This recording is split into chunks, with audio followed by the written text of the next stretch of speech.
What's going on, everybody? This is Clark Beckham. You're watching the Idol Breakdown. We have 12 people to go through, so let's get started. First, we have Haley Mia. First is the worst when it comes to order of performance. So, ouch, this stinks. We already talked about how great Mia is and how we feel like we haven't seen a lot of her. And for her to be first really hurts because it's almost unheard of for someone to be first and to go through, especially in this scenario. Now, you know what? I say that. I think there are only two people getting cut from tonight. So I like that. That gives us a lot of hope for Haley, and I hope she continues through. Also, we have Tori Kelly joining us, and I think this is Tori Kelly's audition as much as it is for anybody else. I think they're testing her out, have to be Katie's replacement. Now I know they got Jelly Roll to judging tomorrow, but I mean, come on. And I thought she did great. We'll talk about more of that later. Last thing on Haley, I thought it was a bad song choice. I thought she did great. And I thought she owned it. It was annoying when the judges were like, man, just want you to go for it. It's like, pretty sure it's exactly what she did. Walked around the stage, owned it, did a lot of things that other people didn't, that you kept telling them to do, and she was already doing it. That's a little fishy to me. Let's keep going. Jordan Anthony. I thought this was great. This is the best I've heard Jordan. The arrangement was so sick. The chords was so Chris Pooley. And I wonder if he just arranges everything. I need to ask him. He's been nice enough to respond to me on Instagram a handful of times. I think what happens is the contestant works with their vocal coach and arrangement coach, which is a team of two coaches that you get on the show, to get the arrangement. And then I think Chris probably in rehearsals like, hey, what do you think about this? And the contestant either says yay or nay, and then they go for it. Because there are a lot of repeating characteristics that are very filthy. Jordan is nailing mixed voice. I don't know where that strained chest voice that was just on the verge of cracking went, but it's completely gone. There's no sign of it anywhere. He had some strong runs, but unfortunately, none of them stuck the landing. The first half would be like 9 notes flawlessly, and then there'd be like 5 that just kind of slurred together, which is a bummer. You just got to know how to quit while you're ahead, but also know where you're landing. And if you do a run from top to bottom cold and stick the landing, it is very powerful. And all he had to do, he did like all the hard part. He just had to stop singing almost. Let's keep going. Jaina.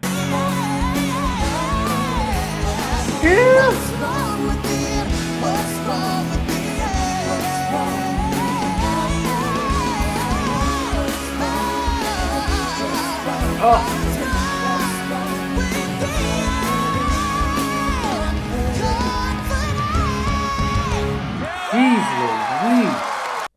Talk about sticking the landing. Jaina is the best singer of the show. She's the best vocalist of the show. We've got some other great singers. I think she's the best vocalist.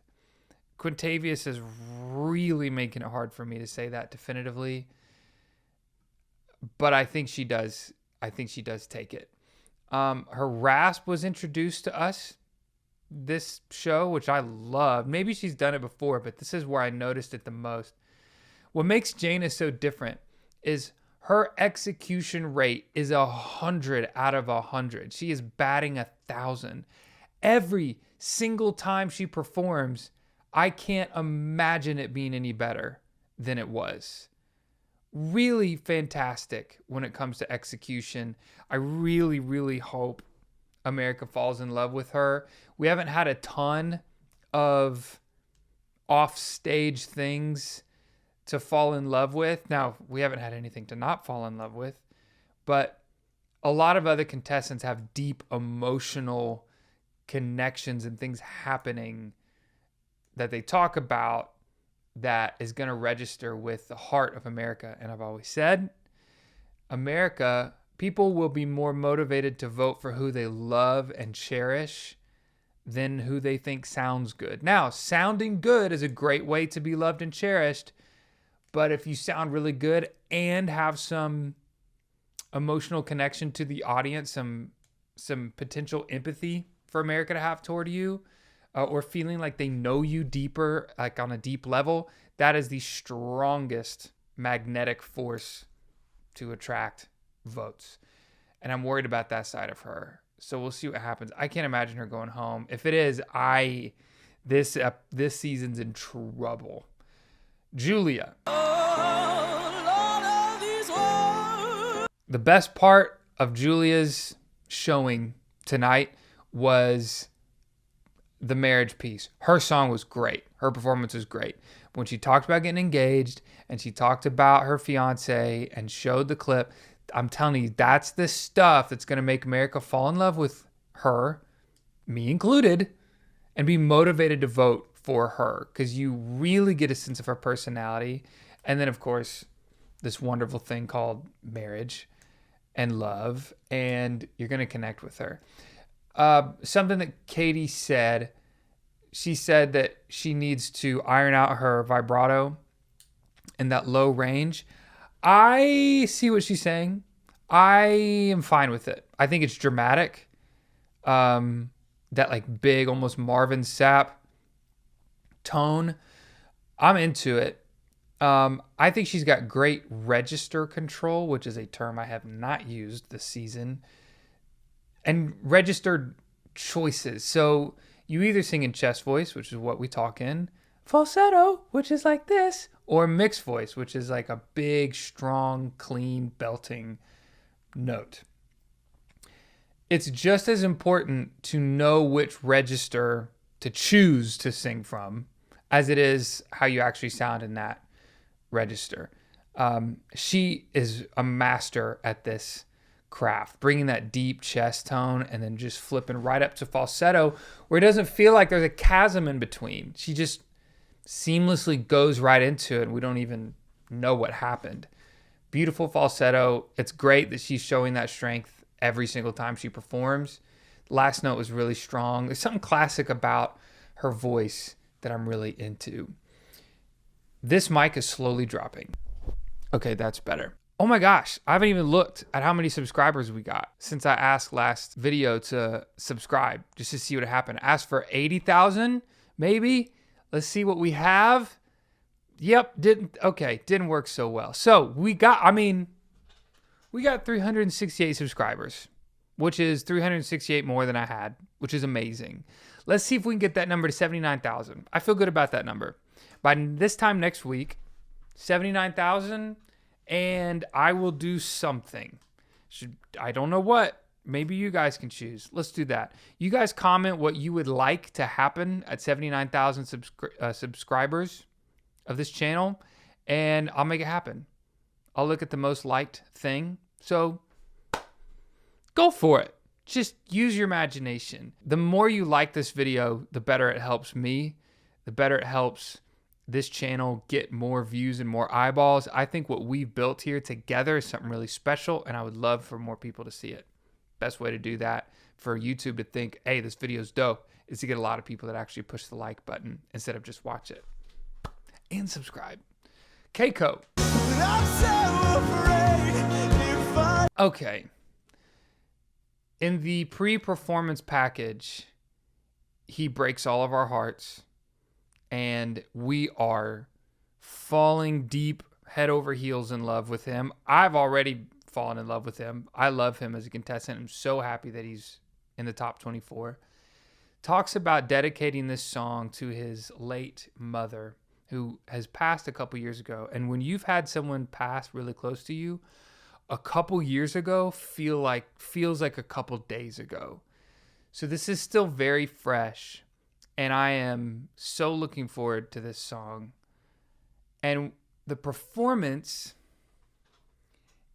it felt like, in my opinion, it felt like he was too involved with performing instead of fully connected to the emotion. Now, it's possible that he didn't think he could without getting emotional and crying and not being able to sing at all, which is valid.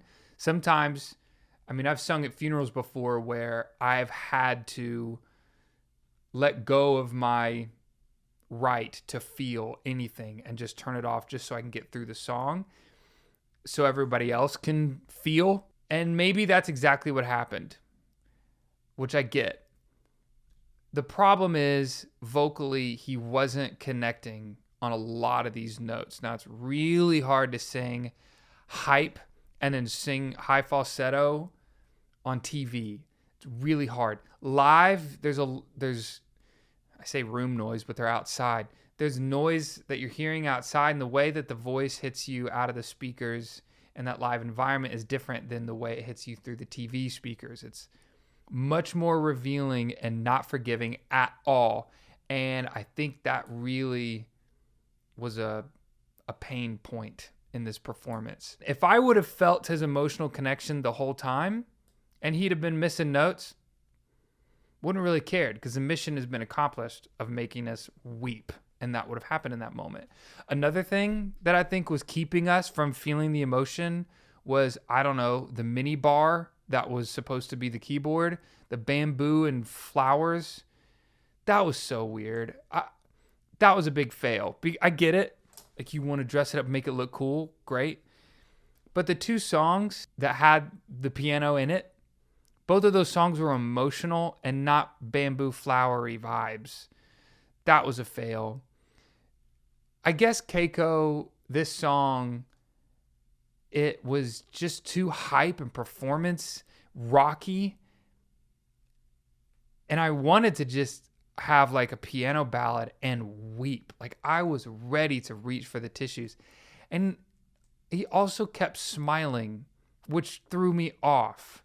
He would hit the falsetto and then almost smile like, yeah, I hit that falsetto. Isn't that nice? And it was messing with me because, like, I'm still caught up in the incredible story of his mother and being in Hawaii 10 years ago and hurting for him. And then we're like rocking out and vibing and like doing falsetto and smirking at the camera.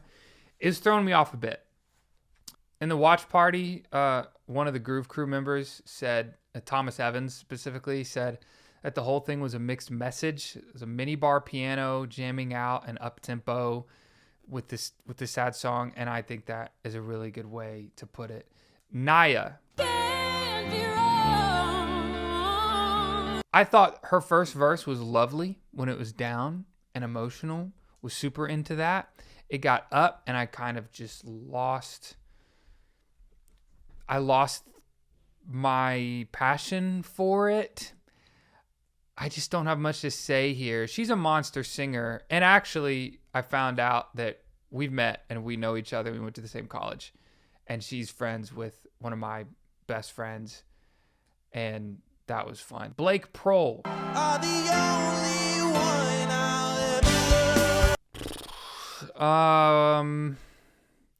I think he's just critically, my opinion, I think he is sticking out like a sore thumb as someone who is vocally inferior to everyone else in the top 24. I know that sounds really harsh, but here's why I think he's sticking out as so inferior vocally. It's because he's trying to, in my opinion, he's trying to do stuff that isn't his, like, gold. Your gold, like what you're great at, is what you do best and what you do better than everybody else. That's what we're all trying to do as artists. And I don't think like up-tempo belting is his thing at all. I think his gold is what he does on Instagram, what he did in his audition, which is piano, soft, beautiful tone, ballad stuff. I think that is where he has a lane in this competition. And I think he's trying to be somebody that does not really fit his skill set. The up-tempo, belting, high notes, and stuff like that. I think it just shows more and more that he's not on the same level as everyone else who are doing those belting notes. Abby.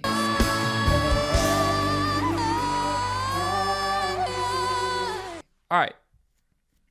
Abby sings Oceans, which is a congregational worship song by Hillsong, and I'm very fascinated because I sing a lot of this stuff at the college and at church and stuff like that, and this song came and I was interested.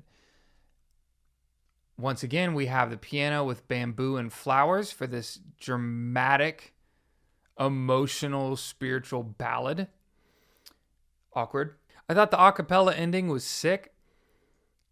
Everyone in the Groove Crew in the watch party was super into this and loved it and was like, oh my gosh, best of the night. Wow, wow, wow, wow. And this is one of those moments where I think something's wrong with me because I just wasn't into it. I don't know if it's because it's so weird for me to hear Oceans in this American Idol Top 24 context. Someone did say in the watch party, I think it was Stuart, that she just grabbed the entire Bible Belt demographic, which is a great point and could be a political move on her part. It could also be she was deeply convicted to sing that song and to worship on this stage, which is incredible. I don't know, guys. I just wasn't into it. I thought she missed some notes. I have a very high expectation for her, and I just didn't feel it. But I literally feel like I'm alone. Right when she finished singing, Chandler was like, oh my gosh, she killed that. And Chandler didn't say that about anybody else. So maybe I'm alone. I accept that. Something's wrong with me. Those are my opinions. Let's move on. Quintavious.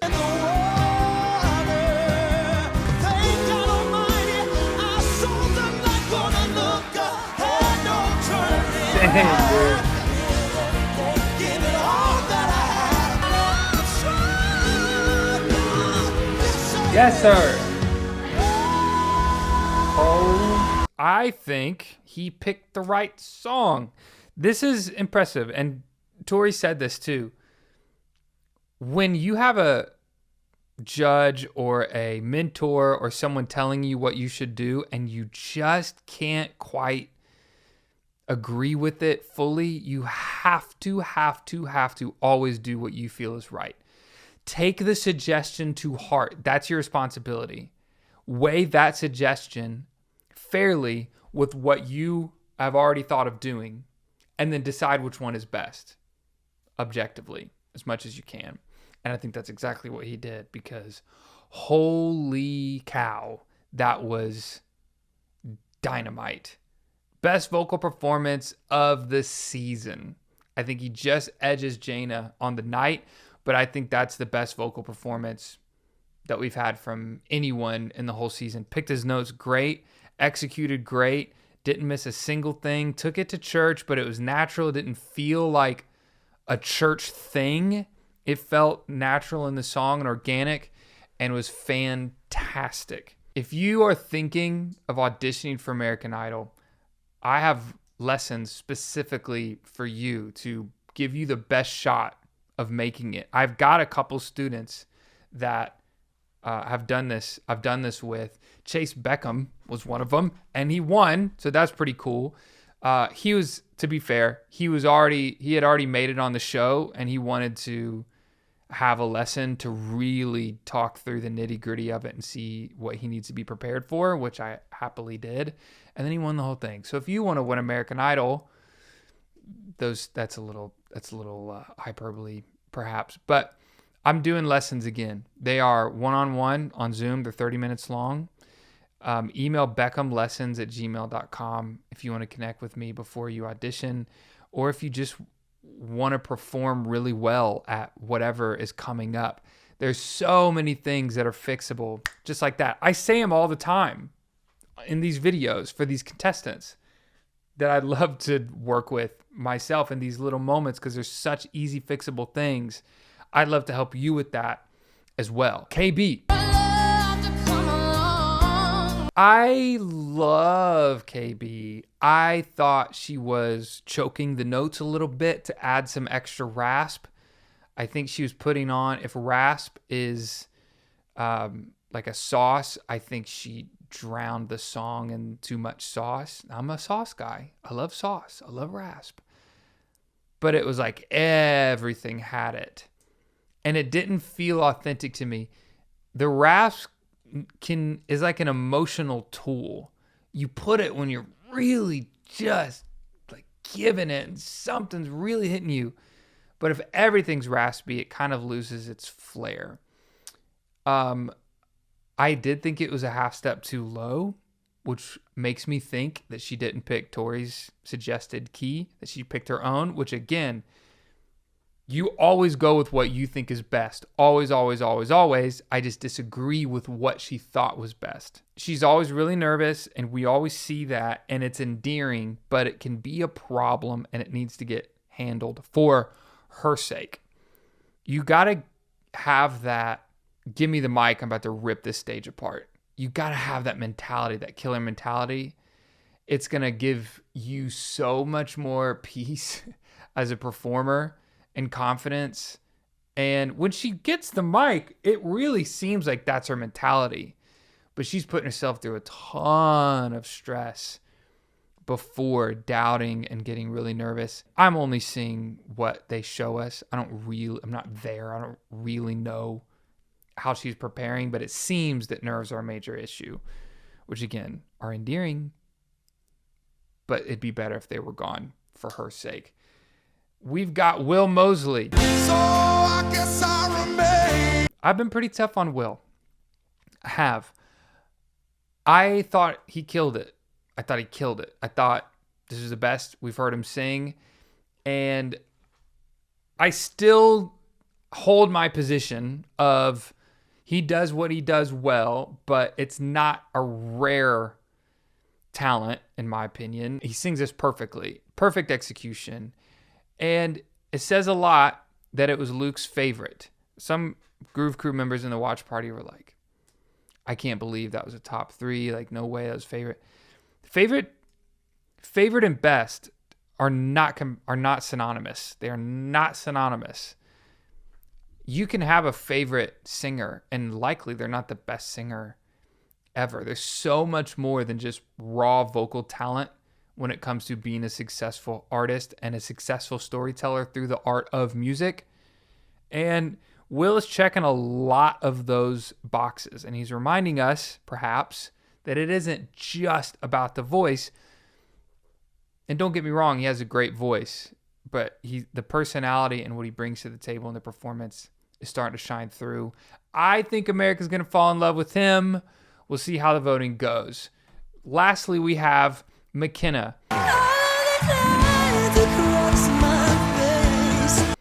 who sings, I think, the perfect song, but didn't quite make it work for me. And I'll tell you about it in a second. First, I want to tell you about our new members. First of all, what is a member? I've mentioned the watch party a couple times. Members are people who pay $5 a month on this channel who get access to the watch party, which is a YouTube live stream of me watching American Idol in real time. And then we talk through what we're seeing. And often the chat is more entertaining than the show during the judges. The judges will give reviews and they're pretty soft a lot of the times. And then the real reviews happen in the Groove Crew live stream chat. That is where the entertainment's at. If you're a little tired of the judges' fluff, trust me, you're not getting any fluff from these Groove Crew members. We'd love you to join. Some people that did join: Will Donahue, Kiana Grace Frost, Ishan Sopti, Sarah Faith, Lori V, Deborah Barton, and Kate McD. Welcome to the Groove Crew. I'm actually going to do something I've never done before. I'm going to open up the watch party to be viewable by everybody.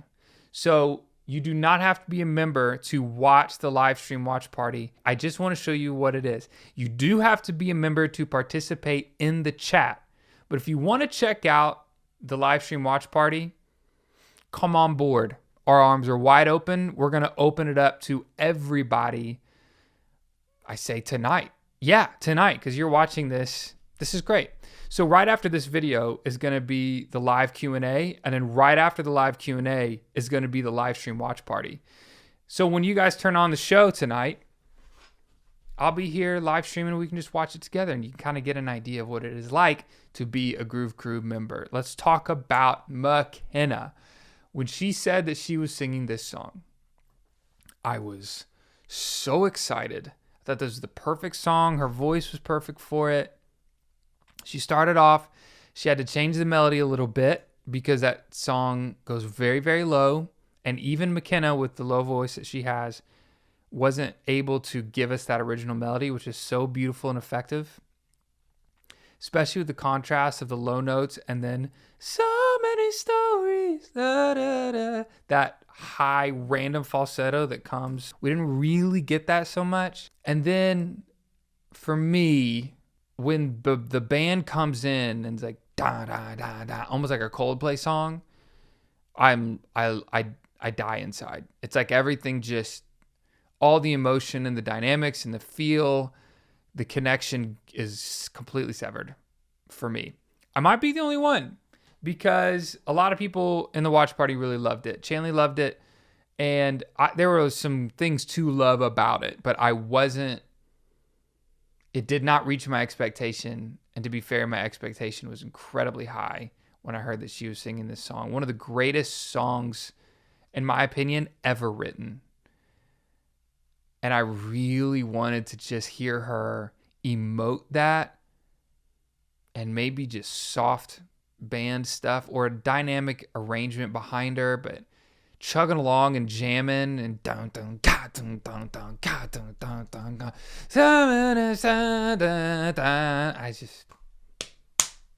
I lost it. It lost it for me. I want to make sure you catch this show in the greatest value that it can give you, which is to watch it when it premieres on YouTube. Every single night after the show at 6 o'clock Central Time, 7 o'clock Eastern, this Idol Breakdown premieres. And you can watch it live with us in the chat. And then right after this ends, there's a live Q&A that is open to everybody that I start. We're minutes away from the live Q&A. If you're watching this in a premiere, look at the chat and I'll put the link in there to jump on and we can talk about some things that you might disagree with me, which is so much fun for me. We can talk about things that I might have missed, which I miss things all the time. And I'll tell you where I think I was wrong. Often I'll watch this back in the premiere and then think that I was wrong about some people. And before you click that live stream link, before I actually post it, I'm going to end the video in a way I've never done before. And this is going to become a new tradition. We have to remember this. And this really came through when I was talking to some contestants. And they asked if I just kept things between me and them. And they're like, I understand you might use it anyway. I am a contestant still in my heart before I am a whatever this is, reporter, a critic. I do these reviews and I do critique and I am as honest as I can be and I'm committed to what I'm doing, but I'm a contestant first, deep down in my heart. I'm an artist first. And I'm on their side before I'm on this side, whatever this is. So obviously telling them, I will never, ever use anything they tell me without their permission, very specific permission. And then I check with them again and confirm if it's okay before I actually put it in the video. And that makes me remember this wonderful quote, and it's so important for us. And it goes for me as well as anyone who likes to make comments on this video or comments on actual contestants' social media pages or just random tweets. We have to remember this. It's a quote from Theodore Roosevelt, and I'm going to end every video with this quote. Thank you guys for watching, and remember, it is not the critic who counts, not the man or woman who points out how the strong man stumbles or where the doer of deeds could have done better.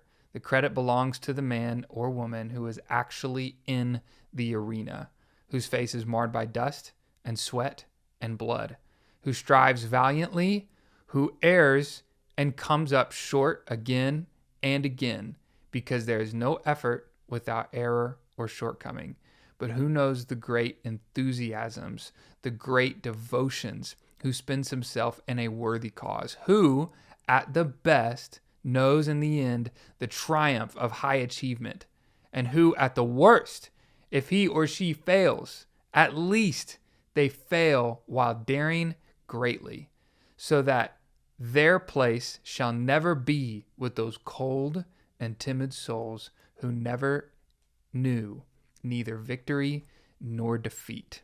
You guys have a great night, and I will see you tomorrow.